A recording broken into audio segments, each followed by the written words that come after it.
오늘 본문은 하나님께서 이스라엘을 애굽에서 끌어내신 후에 하나님이 가장 진노하신 사건을 기록하고 있습니다.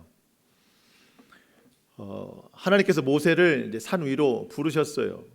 백성들에게 하실 말씀을 모세에게 이제 내려주시고, 그 모세가 이제 백성들에게 전해야 되는 그런 상황 중에 이제 산 위로 올라간 모세가 내려오지가 않는 거죠.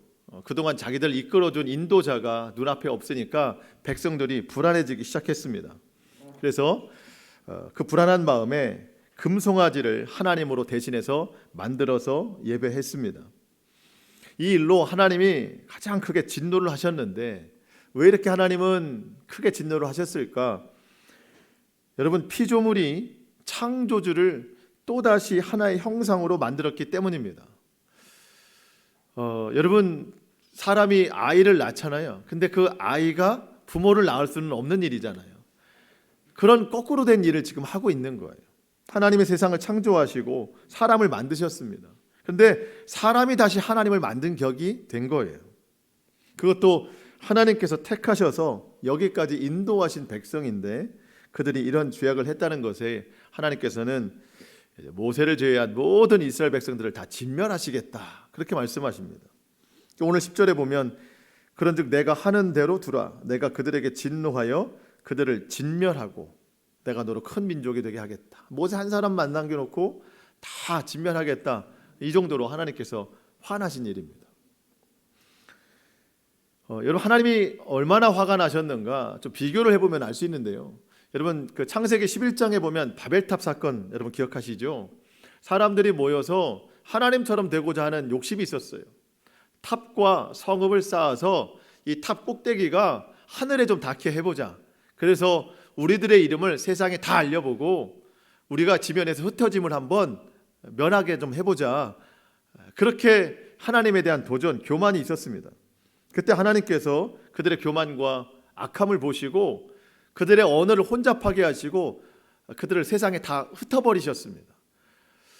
여러분, 우리가 성경을 보면서 이 하나님의 심판 사건 중에 대표적인 것들이 몇 가지 있는데, 노아의 홍수 사건, 그리고 사실 이 바벨탑 사건도 우리가 너무나도 잘 기억하는 하나님의 심판의 사건이잖아요. 여러분, 그런데 오늘 이 성경에 나온 금송아지 사건은 이런 노아의 홍수 사건, 바벨탑 사건보다 하나님 보시기에는 더 진노가 일어날 만한 사건이라는 거예요. 왜냐하면 노아 홍수 사건이나 바벨탑 사건은요, 하나님을 모르는 사람들이 했던 일들이에요. 그런데 이 금송아지 사건은요, 지금까지 하나님이 인도해 주신 백성들이 하나님을 형상화하는 우상 숭배하는 일들로 이 일이 이루어졌기 때문에 하나님은 더 진노하시는 거예요. 다 진멸하시겠다고 하시는 겁니다.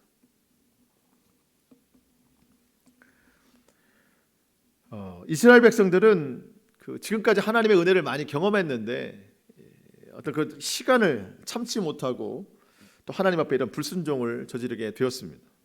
오늘 우리가 저는 이 말씀을 통해서 우리 자신을 좀 잘 돌아봐야 된다고 생각합니다. 나도 하나님을 믿는다고 하면서도 내가 어쩌면 하나님을 금송아지로 만들어서 내 마음대로 하나님을 믿고 내 마음대로 하나님을 예배하고 있지는 않은가? 혹시 내가 그 길에 서 있다면 오늘 우리가 속히 하나님께로 돌아서야 되겠습니다. 하나님께서 원하시는 그 믿음의 길을 따라가야 되겠습니다. 그래서 오늘 말씀을 통해서 우리의 믿음의 기준을 하나님께 맞추고 주님이 원하시는 그 순종의 삶으로 나아갈 수 있기를 축복합니다. 지난 주일에 우리가 이스라엘이 르비딤에서 아말렉과 전투하는 내용을 우리가 좀 살펴봤었습니다. 모세가 손을 들면 이스라엘이 이기고 손을 내리면 아말렉이 이기더라. 지금까지 그런 전쟁이 한 번도 있어 본 적이 없잖아요. 참 신기한 그 전쟁 가운데 이제 아론과 훌이 모세의 오른쪽 팔을 잘 지탱해 줘가지고 이제 모세의 손이 해가 지도록 내려오지 않아서 이스라엘이 그 전쟁에서 이기게 됐습니다. 여호와 니시 승리의 깃발을 거기에 이제 세우게 된 겁니다. 여러분, 그때 그 이스라엘을 이기게 하신 그 하나님이 오늘 저와 여러분의 하나님이에요. 그 하나님께서 오늘 저와 여러분에게 말씀하십니다. 기도하면 이긴다. 기도하면 반드시 하나님께서 싸우신다. 여러분, 힘써 더욱 기도하는 그런 세대 되시기를 축복합니다. 그래서 우리가 기도할 때 가정이나 직장이나 삶의 곳곳에 우리는 여호와 니시의 깃발을 꽂게 될 거예요. 하나님이 행하시기 때문에. 그렇게 그 르비딤 전쟁에서 승리를 한 다음에 이제 또 광야 행진을 하는데, 애굽에서 출발한 지 3개월째 되는 딱 그때에, 3개월 되는 때에 이제 이스라엘이 시내 광야에 도착합니다. 광야인데 이름이 시내예요. 시내 광야. 여러분, 3개월을 한번 뒤돌아봅니다. 3개월 동안 어떤 일들이 있었나. 정말 놀라운 일들을 많이 경험했잖아요. 불기둥, 구름기둥, 홍해바다, 만나와 메추라기, 반석에서 솟아나는 물. 여러분, 기록된 것만 그런 것이지 더 많은 역사가 있었을 거 아니에요. 3개월 동안 정말 은혜로서 여기까지 오게 된 거예요. 그리고 바로 직전, 이 시내 광야 오기 바로 직전까지 이제 그렇게 은혜로 왔는데, 과연 이제 믿음이 얼마나 성장이 됐는지, 믿음이 얼마나 연결었는지 르비딤 전투에서 그 믿음을 한번 하나님이 시험해 보신 거예요. 하나님을 의지하는가. 거기 시험에서도 통과를 했어요. 이제는 잘 오게 됐습니다. 이제 하나님만 의지하면 된다라는 것을 백성들이 깨닫게 된 거예요. 그렇게 이제 시내 광야에 도착했을 때 하나님께서 모세를 부르십니다. 모세와 이제는 다시 약속을 하시기를 원하는 거예요. 은혜로 왔고 하나님을 의지함도 있으니 이제는 말씀을 주시겠다는 거예요. 이제는 말씀 믿고 쫓아오라는 거예요. 하나님이 그 약속을 지금 하시기 원하시는 거예요. 출애굽기 19장 1절 이하의 말씀을 제가 좀 읽어드리겠습니다. 이스라엘 자손이 애굽 땅을 떠난 지 3개월이 되던 날 그들이 시내 광야에 이르니라. 모세가 하나님 앞에 올라가니 여호와께서 산에서 그를 불러 말씀하시되 너는 이같이 야곱의 집에 말하고 이스라엘 자손들에게 말하라 하면서 이제 전할 말을 하나님이 모세에게 주시는데, 내가 애굽 사람에게 어떻게 행하였음과 내가 어떻게 독수리 날개로 너희를 업어 내게로 인도하였음을 너희가 보았느니라. 세계가 다 내게 속하였나니, 자, 여기부터 중요해요. 너희가 내 말을 잘 듣고 내 언약을 지키면 너희는 모든 민족 중에서 내 소유가 되겠고 너희가 내게 대하여 제사장 나라가 되며 거룩한 백성이 되리라. 너는 이 말을 이스라엘 자손에게 전할지니라. 이제는 말씀으로 이끌고 가시겠다는 거예요. 말씀으로. 모세가 이 말씀을 백성들에게 전했을 때 이스라엘 백성들이 일제히 다 대답했어요. 여호와께서 명령하시는 대로 우리가 다 행하리이다. 당연한 반응이죠. 이 3개월 동안 다 그걸 보고 왔으니까 우리 하나님 믿습니다. 말씀대로 따라가겠습니다. 여러분, 이제 하나님이 하실 일이 뭘까요? 백성들이 듣고 지켜야 될 말씀을 이제부터 허락하시는 거예요. 이제부터는. 그래서 하나님이 모세를 산으로 부르십니다. 지금 이들이 머물고 있는 곳은 시내 광야. 모세가 올라가는 산은 시내 산. 어렵지 않죠? 예, 산으로 올라갔으니까 시내 산이에요. 하나님이 모세를 시내 산으로 부르셨습니다. 거기서 무려 40일 동안 말씀하셨어요. 첫 번째 말씀하신 것은 십계명이었습니다. 십계명부터 말씀하셔서 이스라엘 백성들이 지켜야 될 여러 가지 법, 생활의 법들을 말씀하시고, 그 다음으로 중요하게 말씀하신 것이 성막을 만들어라. 이 성막에 관해서 굉장히 길게 말씀하셨어요.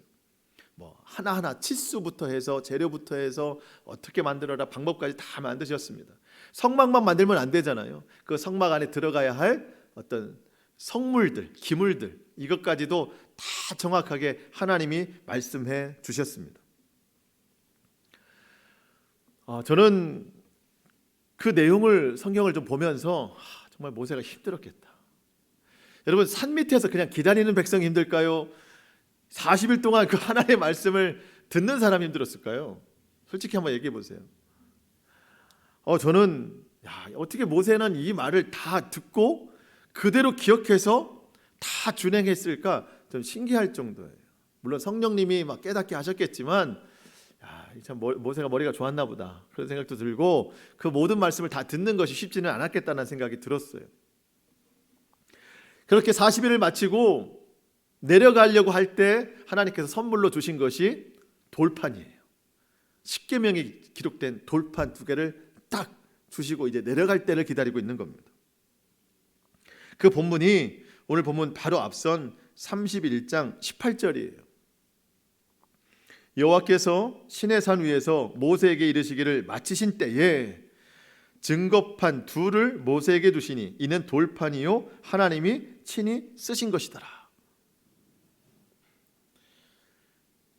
이제 돌판을 모세에게 주실 때 산 밑에서 백성들이 여호와께서 진노하실 만한 일들 지금 행하고 있던 거죠.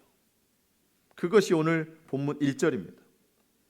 백성이 모세가 산에서 내려옴이 더딤을 보고 모여 백성이 아론에게 이르러 말하되 일어나라 우리를 위하여 우리를 인도할 신을 만들라. 이 모세 곧 우리를 애굽 땅에서 인도하여 낸 사람은 어찌 되었는지 알지 못함이니라. 여러분 이 1절 한 구절로 이스라엘이 지금 어떤 영적 상태인지 그리고 얼마나 큰 잘못을 하고 있는지 우리가 잘 알 수 있어요. 일단 3개월이 지났는데요. 이들은 지금도 하나님을 믿지 않고 있어요. 눈에 보이지 않는 모세가 없어져서 불안해하고 있습니다. 그들은 보이지 않는 하나님을 믿지 않고 보이는 모세만 의지해서 여기까지 온 거예요. 그래서 모세가 없어졌다. 그러니 우리를 인도할 다른 방법을 만들어내라. 지금 이렇게 되는 거예요. 여러분 누구든지 사람을 절대 의지하면 안 됩니다. 아무리 훌륭한 사람이라도 아무리 훌륭한 리더라도 여러분 사람은 그냥 사람이에요. 모세도 사람일 뿐입니다. 하나님의 지시를 받는 사람이죠. 우리가 믿고 의지해야 될 분은 오직 하나님 한 분뿐이십니다. 여러분 마음속에 혹여라도 지금 누구라도 내가 너무나도 믿고 있다 하면 여러분 내려놓으셔야 돼요. 사람은 믿을 수 있는 존재가 아니에요. 하나님만 믿어야 됩니다. 이스라엘이 그렇게 의지하던 모세가 내려옴이 더딘 것을 보고 더 이상 기다리지 못해서 다른 방법을 찾아요. 여러분 지금 이스라엘 백성들은 모세가 왜 산 위에 올라갔는지 이유를 다 알아요. 얼마 전에 하나님께서 이스라엘 백성들에게 직접 말씀을 해주시고 싶으셨어요. 근데 백성들이 하나님의 말씀을 직접 듣는 것이 두려워가지고 우리는 하나님의 말씀을 들을 수 없습니다. 그러니 모세 당신이 대신 듣고 우리에게 전해주시오 라고 이야기한 때가 있었어요. 그리고 지금 하나님께서 모세를 부르셔서 산 위로 올라간 것을 알아요. 그렇다면 기다렸어야 돼요. 내려올 때까지 기다렸어야 돼요. 사실 모세를 기다리는 게 아닙니다. 모세를 통해 주시고자 하는 하나님의 말씀을 기다리는 시간입니다. 분명 하나님께서 하나님의 말씀을 듣고 지켜 행하면 복을 주시겠다고 했어요. 그리고 백성들이 다 주의 말씀대로 행하겠나이다 일제히 대답했었잖아요. 그런데 물론 40일이 짧은 시간은 아니지만 그 목적을 알고 있다면 충분히 기다릴 수 있는 시간인데 지금 그들 눈에 안정감을 줄 수 있는 모세가 사라졌다는 이유로 다른 살 길을 찾았습니다. 하나님께서 이들의 행동을 보시고 오늘 본문 8절에 보니까 그들이 내 길에서 속히 떠나버렸다. 금방 돌이켜버렸다. 이렇게 말씀하십니다.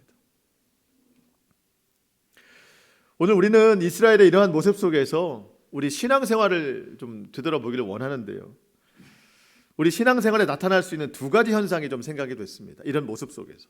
첫 번째는 우리도 하나님을 떠나서 다른 방법을 찾을 때가 많이 있더라는 거예요.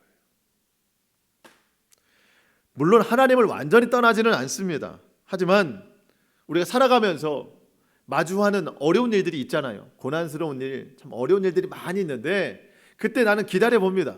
하나님이 과연 이 일을 해결하실까? 기다려보다가 그 일이 이루어지지 않거나 일이 이루어짐이 더딘 것을 보고 나도 하나님을 속히 떠나 다른 방법을 찾을 때가 많이 있어요.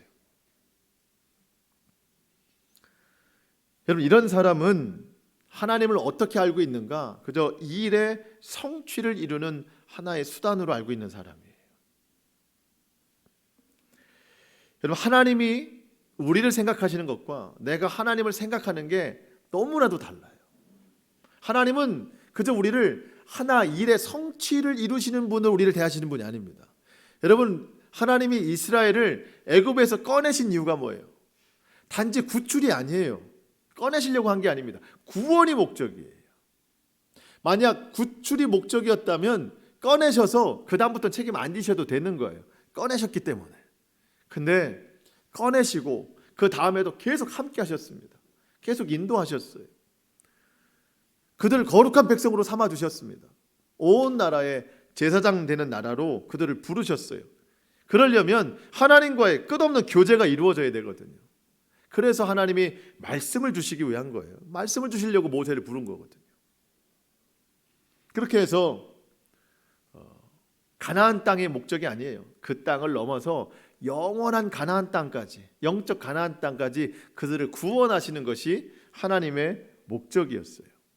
근데 그들은 지금 당장 눈에 보이지 않는다, 우리의 필요를 채우지 않는다 해서 하나님을 속기 떠났다는 거예요. 여러분, 예수님께서 우리를 십자가로 대속해 주신 이유가 뭐예요? 그냥 악에서 우리를 건져주시려고만 한 게 아닙니다. 건져주셔서 우리를 구원하시려고 십자가로 우리를 대속하신 거예요. 구원하시기까지, 주님 오시기까지 우리가 날마다 교제하기를 원하시는 거예요. 근데 주님은 그렇게 말씀으로 교제하고 또 교제하고 가까이 있기를 원하시는데 우리는 하나님이 이 일을 이루시나 안 이루시나 보자 해서 하나님이 이 일을 왜 이루시지 않지 하면서 속히 하나님을 떠날 때가 많이 있어요. 그리고 다른 방법을 찾을 때가 많아요. 금송아지 만들 때가 많아요.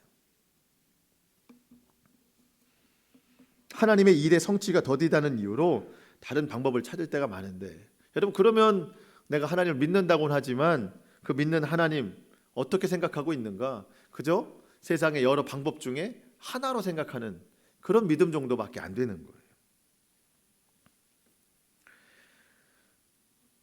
여러분, 하나님을 위해서 내가 존재하는 거지 나 때문에 하나님이 존재하시는 게 아닙니다. 그러니까 하나님이 왜 나에게 존재하시는가를 우리가 그 이유를 잘 알아야 돼요. 우리의 신앙의 기준이 하나님께 있어야 된다는 겁니다. 물론 저는 하나님께서 우리의 삶을 다 그 모든 필요를 저는 채우신다고 믿습니다. 하나님 우리의 좋은 아버지 되시잖아요. 우리가 어려울 때 가만히 계시는 분이 아니십니다. 전 채우신다고 믿는데, 내가 하나님을 믿는 이유가 단지 그저 필요에 의한 것이라면 그 하나님은 내게 더 이상 하나님이 아니라 여러 방법 중에 하나이신 분이 되는 거예요. 여러분, 우리가 구할 것은 필요가 아니고 말씀입니다. 먼저 말씀을 구해야 돼요. 모세가 더디 내려오는 그 시간 동안 이스라엘은 기도했어야 됩니다. 우리도 마찬가지예요. 일의 진행이 더딜 때 우리 더 기도해야 됩니다. 하나님의 말씀을 구해야 된다는 겁니다. 이스라엘의 금송아지 사건을 통해서 우리 모습 속에서 우리 신앙생활에 나타날 수 있는 또 한 가지 중요한 현상이 있는데, 내가 나를 위해 나에게 맞는 하나님을 내가 만들어버리고 있지는 않은가, 그런 생각을 해보게 됐어요. 여러분, 성경 말씀에 이 백성이 아론에게 이르러 말하되 일어나 우리를 위하여 우리를 인도할 신을 만들라. 여기서 백성들이 만들어 달라고 하는 이 신은 세상의 헛된 신이 아니었어요. 사실은 하나님을 말하는 거예요. 우리를 지금까지 인도한 하나님을 형상으로 만들어 달라는 건데, 여러분, 이게 왜 문제가 된다고요? 사람이 하나님을 다시 만들겠다는 거예요. 여러분, 이건 있을 수가 없는 일입니다. 하나님의 백성이 이방신을 갖다가 섬기는 것도 큰 문제가 되는데, 하나님의 백성이 하나님을 형상으로 만들어서 자기 좋을 대로 섬기겠다고 하는 것은 더 큰 문제예요. 하나님께서 십계명을 통해 백성들에게 주신 말씀이 있는데, 여러분, 첫 번째 계명이 뭐죠? 첫 번째 계명, 나 외에 다른 신을 섬기지 말라는 거예요. 우상을 섬기지 말라는 거예요. 하나님만 섬기라는 거예요. 그러면서 두 번째 계명이 뭐냐면, 오늘과 같은 이런 일들이 일어나지 않기 위해서 하나님이 두 번째 계명을 주신 거예요. 나를 어떤 형상으로 만들지 말라. 하나님을 하늘에 있는 어떤 형상이나 땅에 있는 형상이나 땅 밑에 있는 어떤 형상으로 절대 만들지 말라는 거예요. 출애굽기 20장 4절 말씀, 이게 두 번째 계명인데요. 너를 위하여 새긴 우상을 만들지 말고 또 위로 하늘에 있는 것이나 아래로 땅에 있는 것이나 땅 아래 물속에 있는 것에 어떤 형상도 만들지 말며 그것들에게 절하지 말며 그것들을 섬기지 말라. 그러니까 하나님을 어떤 형상으로 만들지 말라는 거예요. 하나님은 이 부분을 한 번 더 강조하셨는데요. 출애굽기 20장 23절 말씀에 너희는 나를 비겨서 은으로나 금으로나 너희를 위하여 신상을 만들지 말고. 여러분, 하나님은 어떤 그 형상으로 제한될 수 있는 분이 아니십니다. 무엇보다 사람이 어떻게 하나님을 만들어낼 수 있겠어요? 그런데 이스라엘은 아주 분명하게 말합니다. 우리를 위하여 우리를 인도할 신을 만들라. 그렇게 해서 만들어진 것이 금송아지예요. 이 과정 중에 이스라엘 백성들만 잘못한 게 아닙니다. 모세가 자리를 비운 사이에 이스라엘을 영적으로 이끌어야 될 영적 책임자가 아론이었는데, 아론이 백성들이 그렇게 하나님을 대신한 형상을 만들어 달라고 하는 이 백성들의 잘못된 요구에 여러분 바른 말 하지 못하고 그저 그들의 요구를 받아들였어요. 2절 말씀에 아론이 그들에게 이르되 너희의 아내와 자녀의 그 귀에서 금고리를 빼어 내게로 가져오라. 백성들이 모든 금고리를 다 가져오니까 아론이 그것을 녹여서 금송아지를 만들었는데 4절 하반절에 보니까 자랑스럽게 선포해요. 이스라엘아, 이는 너희를 애굽 땅에서 인도하여 낸 너희의 신이로다.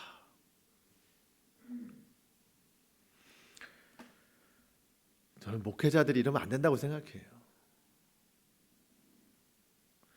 백성들이 어긋난 말을 해도 하나님 말씀대로 인도해야지.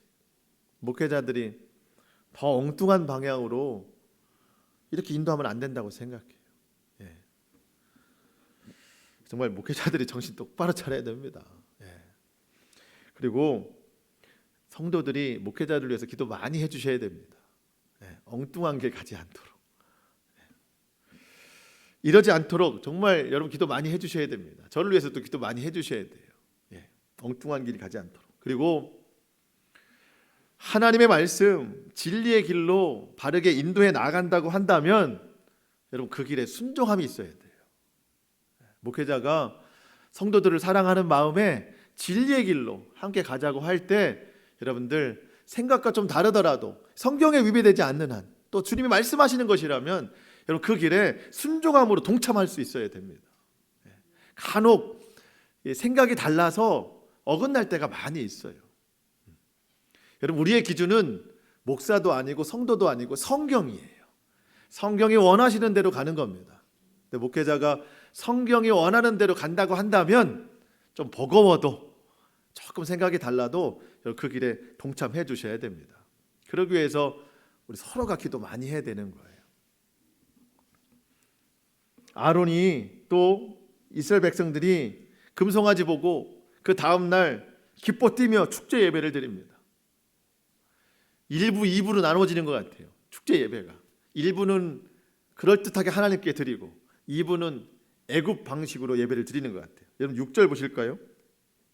이튿날에 그들이 일찍 일어나 번제를 드리고 화목제를 드리고 백성이 앉아서 먹고 마시며 일어나서 뛰놀더라. 1부는 번제와 화목제. 자, 이제 1부 예배가 끝났으니까 2부는 먹고 마시고 뛰놀더라. 여러분 이스라엘 백성들이 수많은 짐승 중에 왜 금송아지 만들었을까요? 애굽에서 본 거예요. 애굽에 있을 때 애굽 백성들이 자기들 제사를 지내는데 송아지를 우상으로 삼은 거예요. 힘이 있으니까. 그 송아지를 어느 때는 금으로 만들기도 하는 거예요. 아니면 송아지를 세워놓고 하든가. 거기서 본 거예요. 여러분 지금 3개월 동안 사람으로서는 도저히 볼 수 없는 전무후무한 이 놀라운 역사들을 보고 왔잖아요. 그 하나님의 행하신 일들을 기억하지 못하고 그 전에서 애굽에 쓰였던 그것을 기억하면서 여전히 애굽의 정서를 버리지 못하고 있는 거예요. 여러분, 이방신을 섬길 때는요, 점잖게 하지 않습니다. 여러분, 이방신의 제사는 문란해요. 아주 뭐랄까, 정말 상식적이지 않은 일들을 거기서 행한단 말이죠. 성전에서, 그들의 성전에서 추한 모습이 굉장히 많습니다. 여러분, 이스라엘이 하나님에 대해서 들었고 또 이방의 애굽의 문화에 젖어 있습니다. 이 두 가지가 합성된 거예요. 그래서 하나님 앞에 번제와 화목제물도 드렸지만 그 다음으로 드리는 것은 애굽의 방식입니다. 그래서 먹고 마시고 뛰놀고 그것이 다 문란하고 좀 뭔가 지저분한 그런 일들을 거기에서 보이게 된 겁니다. 추한 모습을 보이게 된 거예요. 하나님이 그걸 보시고 얼마나 화가 나셨을 거예요. 예배의 형태도 문제지만 계속 말씀드리는 것처럼 하나님의 소유된 백성이 거꾸로 하나님을 자기 소유로 만드는 게 더 큰 문제라는 거예요. 사람이 만들어낸 하나님이에요. 그러면 사람이 조종할 수 있다는 거예요. 그러면 그 사람이 만들어낸 하나님은 사람을 위해서 존재하고 사람을 인도해야 되고 사람의 마음대로 할 수 있는 거예요. 오늘 우리가 하나님께서 가장 크게 진노하시는 이 일을 통해서 우리 정말 돌아봐야 됩니다. 나는 내 스스로가 내가 원하는 하나님을 만들어 섬기고 있지는 않은가. 사실 정확히 말하면 내가 섬기는 게 아니고 나를 섬길 하나님을 만들어내고 있지는 않은가. 믿음의 기준이 하나님께 있지 않고 다 나에게 믿음의 기준을 주어서 그 기준으로 맞는 하나님을 내가 만들어서 내가 원하는 자리에 하나님 세워놓고 하나님 여기서 이렇게 하셔야 됩니다. 내 믿음이 그런 건 아닌가를 생각해 봐야 돼요. 여러분, 우상은 움직이질 못해요. 말도 못합니다. 생각도 못하는 게 우상이잖아요. 우상은 사람이 만들어서 그냥 어느 자리에 갖다 세워놓으면 거기서 움직이지 못해요. 사람이 또 이렇게 움직여야 또 우상도 움직이는 거잖아요. 여러분, 그런 우상을 사람이 섬기고 있어요. 하나님께서 우상에 대해서 말씀하신 적이 있거든요. 예레미야 10장 5절. 그것이 둥근 기둥 같아서 말도 못하며 걸어 다니지도 못하므로 사람이 메어야 하느니라. 그것이 그들에게 화를 주거나 복을 주지 못하나니 너희는 두려워하지 말라 하셨느니라. 우상은 사람이 메어야 움직일 수 있는 거예요. 말도 못하고 아무것도 판단하지 못합니다. 그런데 이스라엘은 그 우상을 세워놓고 하나님이라고 믿고 예배하고 있으니 여러분, 하나님이 얼마나 이게 진노하실 일이냐는 거예요. 여러분, 우리 하나님은 살아계신 분이십니다. 말씀하시는 분이세요. 전능하신 분이십니다. 무소부재하셔서 언제 어디서나 장소 시간을 구애받는 분이 아니신 거예요. 내가 어떤 형상으로 그분을 만들어낼 수 있는 것이 아닌 거예요. 내가 원하는 대로 조각해서 부어서 만들 수 있는 분이 아니라는 겁니다. 중요한 말씀 드리고 싶어요. 우리가 이스라엘 백성들처럼 하나님을 어떤 형상으로 만들어내지는 않습니다. 그런데 내 마음 안에 내 뜻에 맞는 하나님을 만들어 놓을 때는 많이 있어요. 마치 누가 우상을 만들어 놓고 어느 자리에 갖다 놓고 또 필요한 자리에 갖다 놓고 움직이는 것처럼 나도 내 마음에 하나님의 그 우상을 만들어 놓고 내가 필요한 곳에 하나님을 세워놓을 때가 많이 있어요. 그런 생각할 때 있습니다. 내가 하나님 말씀 순종하지 못해도 주님은 아무 말씀하시지 마세요. 내가 말씀 순종하지 못해도 주님은 아무 말씀하시지 마시고 그냥 우상과 같이 그냥 그 자리에 지키고만 계세요. 그래도 나에게 축복해 주세요 라고 하는 하나님을 내가 만들어 놨어요. 내가 죄 가운데 거해도 수많은 죄를 지어도 내 마음에는 두려운 마음 하나도 없이 주님은 내가 무슨 죄를 짓더라도 다 받아주시고 그럼에도 불구하고 나를 축복하시는 하나님이십니다 라고 하는 하나님을 내가 만들어 놨어요. 내가 하나님을 온전히 예배하지 못하고 주의 말씀대로 살지 못해도 그것과는 상관없이 하나님은 그저 나에게 축복 주시고 은혜 주시는 하나님이셔야 됩니다라고 하는 하나님을 내가 만들어 놨다고요.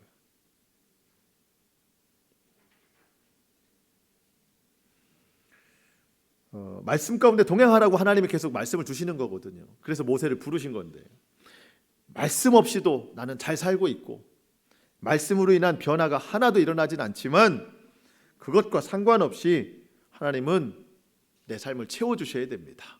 그런 하나님이 내가 만든 하나님이라는 거예요.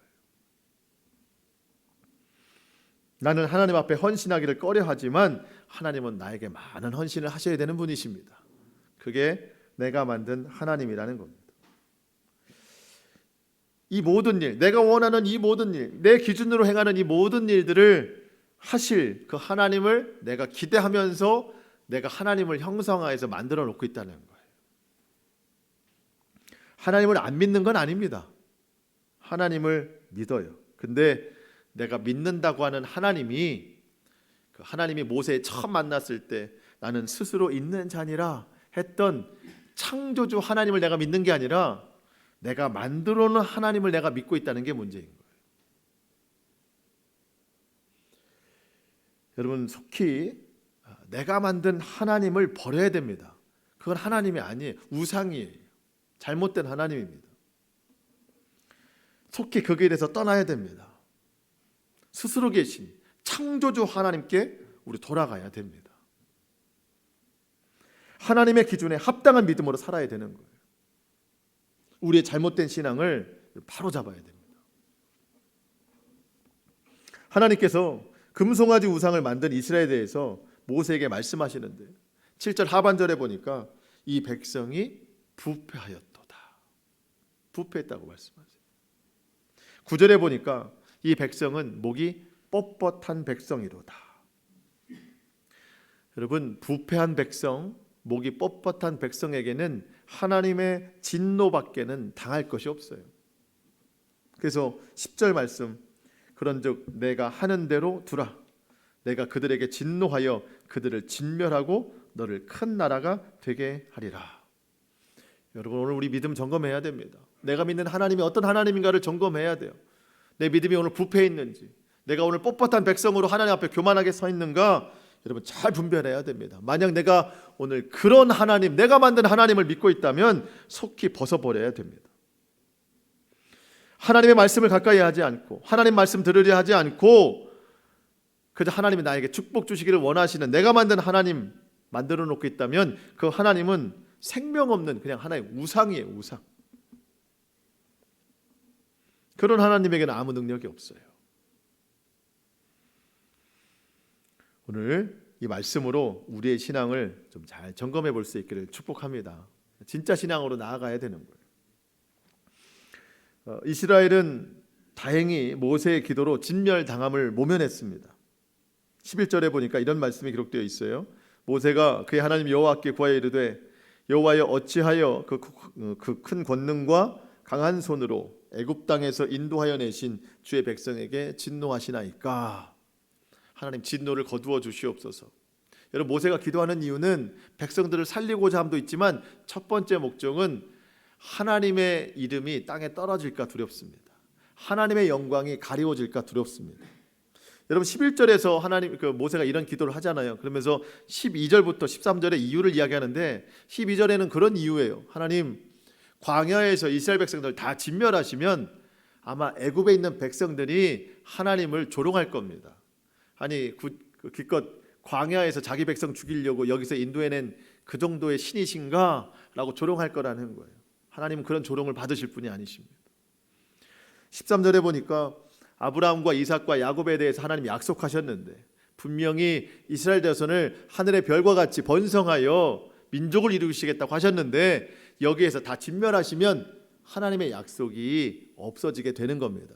하나님의 영광이 가리워지게 되는 겁니다. 그러니 하나님, 저들의 진노를 거두어 주시옵소서. 하나님의 이름과 영광을 위해서. 하나님이 얼마나 기쁘게 받으셨을까요?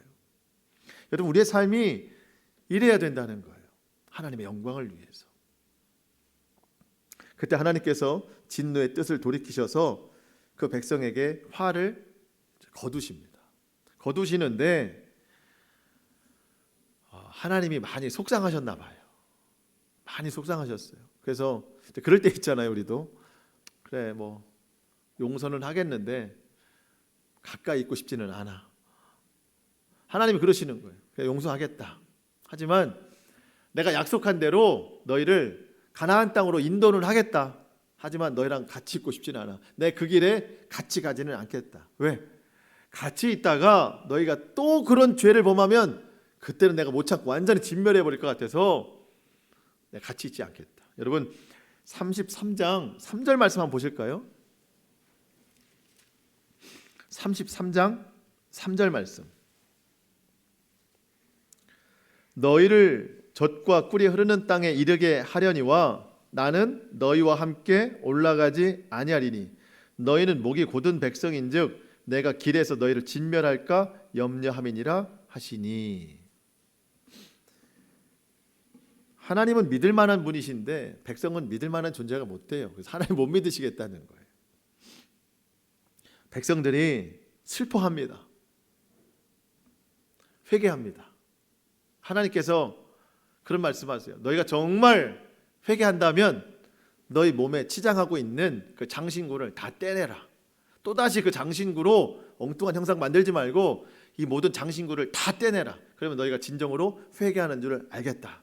그랬더니 백성들이 통회하면서 모든 장신구를 회개하는 마음으로 다 떼내버립니다. 그때 하나님이 그들과 다시 하시는 거예요. 여러분 무슨 얘기인가요? 여러분 예배 자리에서 결심만 했다고 해서 끝나는 게 아니에요. 여러분 예배가 끝나면 예배가 끝난 게 아니에요. 그거는 예배의 과정이에요. 예배의 진짜 끝은 삶입니다. 삶에서 말씀을 실천하고 나타낼 때 그게 정말 예배의 끝인 거예요. 하나님이 오늘 우리에게 그걸 기대하시는 겁니다. 하나님이 예배 시간에 솔직히 우리가 하나님 얼마나 많이 속였어요. 예배 시간에 기도하면서 하나님 그 뜻대로 살겠습니다. 그렇게 하겠습니다. 그래 그렇게 살아. 하지만 너와 동행하고 싶진 않아. 왜? 너무 많이 우리가 하나님을 속였거든요. 결심하고 안 지키고 결심하고 안 지키고. 그때 여러분 우리 삶의 모든 거짓과 헛된 것에 대한 장신구를 다 떼내버려야 돼요. 삶에서 이 말씀을 지키고 살아야 되는 겁니다. 그때 하나님이 정말 동행하시는 거예요. 오늘도 하나님이 저는 우리에게 통회하는 마음을 주신다고 생각해요. 저부터도 잘못된 신앙이 많아요. 내가 만들어낸 하나님이 분명히 있어요. 나는 잘못해도 하나님은 잘못하시면 안 됩니다. 하나님은 늘 내가 원하는 자리에 서 계셔서 내가 원하는 것을 해내시는 그런 하나님이 되셔야 됩니다. 내가 금송아지 만들어 놓고 그 하나님 섬기고 있잖아요. 오늘 이 말씀 우리가 잘 기억해서 통회하는 마음으로 회개하고 결심해서 삶에서 절대 그러지 않기를 결단하면서 말씀에 순종하는 삶을 살아내야 되겠습니다. 말씀을 좀 마치려고 하는데요. 여러분 우리가 이 어려운 시대를 살아가고 있는 것이 분명합니다. 그렇기 때문에 어느 때보다 하나님의 인도하심과 보호하심이 필요합니다. 하나님이 함께 하셔야 돼요. 그래야 역사가 일어납니다. 그런데 내가 붙들고 있는 하나님이 스스로 계신 창조주 하나님이 아니라 내가 만들어낸 하나님을 내가 붙들고 있으면 아무 능력 나타나지 않아요. 내 기준에 맞는 하나님을 내가 설정해 놓고 있으면 내 입맛에 맞는 하나님을 내가 믿고 있다고 하면 그 하나님은 아무 능력이 없어요. 그건 우상이에요. 여러분 그래서 오늘 우리의 믿음의 기준을 하나님께 둬야 됩니다. 성경에 둬야 됩니다. 하나님이 말씀하시면 그대로 행해야 돼요. 하지 못한 것에 대해서 회개함이 있어야 됩니다. 오늘 우리의 기준을 하나님께 돌이킬 수 있기를 축복합니다. 하나님의 말씀으로 돌아갈 수 있기를 축복합니다. 오늘 이 말씀이 우리에게 새로운 믿음의 도전이 되기를 소망합니다. 그래서 이제 더욱 하나님께서 기뻐하시는 온전한 예배드리고 또 말씀에 순종하는 삶으로 변화되어 나가는 우리 모두의 삶이 될 수 있기를 주님의 이름으로 축복합니다. 아멘. 기도하겠습니다.